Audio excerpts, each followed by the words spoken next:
اگلی تعلیم حضور غوث الاعظم کی بنیت الطالبین سے ہی آپ فرماتے ہیں امر بالمعروف اور نہی عن المنکر۔ حضور علیہ الصلوۃ والسلام کی ایک حدیث ہے، حضور نے فرمایا کہ پہلی امتیں جن کی شکل خنزیر اور بندر جیسی بنا دی گئی تھی، ان کا ایک بنیادی جرم یہ تھا کہ وہ امر بالمعروف اور نہی عن المنکر سے خالی ہو گئے۔ میں یہ نہیں کہتا آپ سے کہ آپ دور دراز سفر کر کے جائیں اور جا کر امر بالمعروف اور نہی عن المنکر کریں۔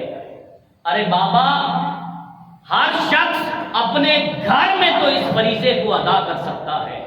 اگر میری بہن، میری بیٹی، میری بیوی حضور کی شریعت کی حدود کو پامال کر رہی ہے تو کیا مرد ہونے کے ناطے میں اتنا کمزور ہو چکا ہوں کہ میں ان پر گرفت بھی نہ کر سکوں؟ قرآن نے کہا الرجال قوامون علی النساء، لیکن اگر مرد اس معاملے میں اپنی کمزوری ظاہر کرتا ہے تو پھر امر بالمعروف اور نہی عن المنکر کا فریضہ اس نے ادا نہیں کیا۔ اور اس معاملے میں حضور غوث الاعظم جو روایت لے کر آئے ہیں وہ سنیے، حضرت یوشع بن نون رضی اللہ تعالیٰ عنہ کی۔ آپ فرماتے ہیں کہ حضرت یوشع بن نون رضی اللہ تعالیٰ عنہ کو اللہ رب العزت نے ایک دن قبل پیغام دیا کہ یوشع، کل یہ جو تمہارے 1,00,000 امتی ہیں ان سب پر میرا عذاب نازل ہوگا اور یہ 1,00,000 کا 1,00,000 ہلاک کر دیا جائے گا۔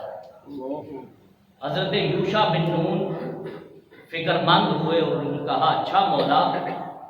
اللہ رب العزت نے فرمایا یوشع ایک بات اور سنو۔ کہا مالک فرمائیے۔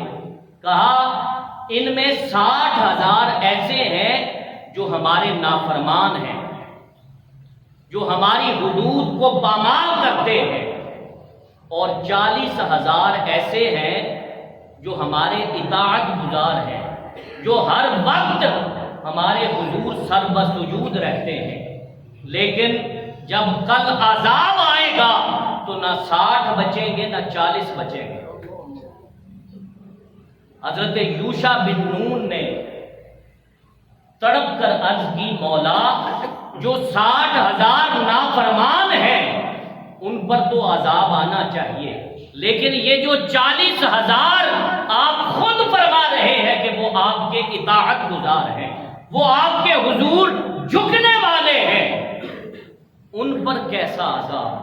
تو اللہ رب العزت نے فرمایا ہاں یوشع، وجہ یہ ہے کہ یہ 40,000 بھی انہی 60,000 والوں کے ساتھ رہتے ہیں، انہی کے ساتھ اٹھتے ہیں، انہی کے ساتھ بیٹھتے ہیں، انہی کے ساتھ کھاتے پیتے ہیں، لیکن ان میں سے کسی ایک نے بھی کبھی منع نہیں کیا، کبھی امر بالمعروف اور نہی عن المنکر کا فریضہ سر انجام نہیں دیا۔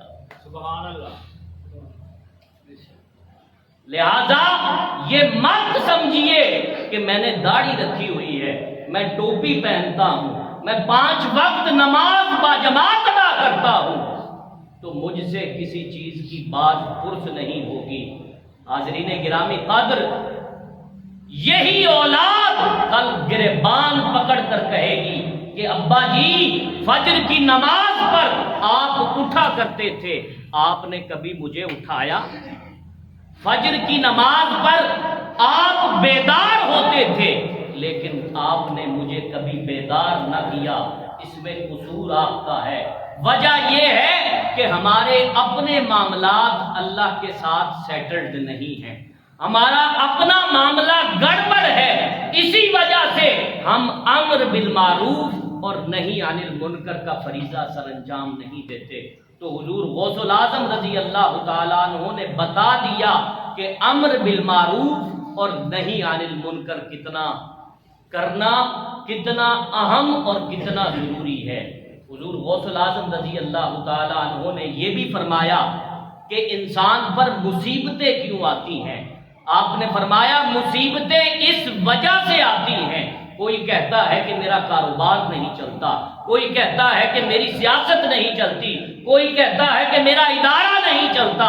آپ نے فرمایا کہ یہ اس وجہ سے ہوتا ہے کہ یہ بھی اللہ رب العزت کی طرف سے نعمت ہے کہ انسان اپنی دنیا کی مادی زندگی کو چھوڑ کر شاید حقیقی اللہ کی محبت کی طرف بڑھ جائے. شاید انسان دنیا کی محبت کو چھوڑ کر اللہ رب العزت کی محبت کی طرف بڑھ جائے. اگر کاروبار اچھا چلتا رہے، اگر معاملات اچھے چلتے رہیں، انسان غفلت میں ہی وقت گزار دے، انسان کو پلٹنے کا موقع ہی نہ ملے. حاضرین گرامی قدر، آج یوں ہی نہیں حضور غوث الاعظم کا نام جپا جاتا، آج یوں ہی نہیں ان کی 11ویں پکائی جاتی. سائیں محنتیں کر کے گئے ہیں. آپ کئی سال تک عشاء کے وضو سے فجر کی نماز ادا فرمائے. میں آپ سے یہ نہیں کہتا کہ آپ عشاء کے وضو سے فجر کی نماز ادا کریں. میں یہ کہتا ہوں کہ اگر آپ غوث الاعظم کے سچے عاشق ہیں تو کم از کم آج اس مجلس کے اندر یہ ارادہ کر کے جائیے کہ 40 دن میں تکبیر اولیٰ کے ساتھ 5 نمازیں ادا کروں گا.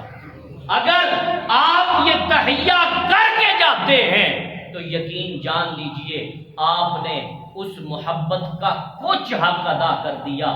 لیکن اگر اس کے باوجود بھی آپ اس تحیہ کو نہیں کرتے، اگر آپ غوث الاعظم کا نام لے کر بھی نماز نہیں پڑھتے، تو یقین جان لیجئے یہ نام کچھ فائدہ دینے والا نہیں، کیونکہ آپ نے خود فرما دیا کہ شریعت کے ظاہر کو چھوڑ کر، شریعت کے ظاہری عبادات کو چھوڑ کر کوئی انسان جنت میں نہیں جا سکتا. کوئی انسان نماز ادا کیے بغیر صرف اس وجہ سے جنت میں نہیں جا سکتا کہ میں حضور غوث الاعظم کا نام لینے والا ہوں.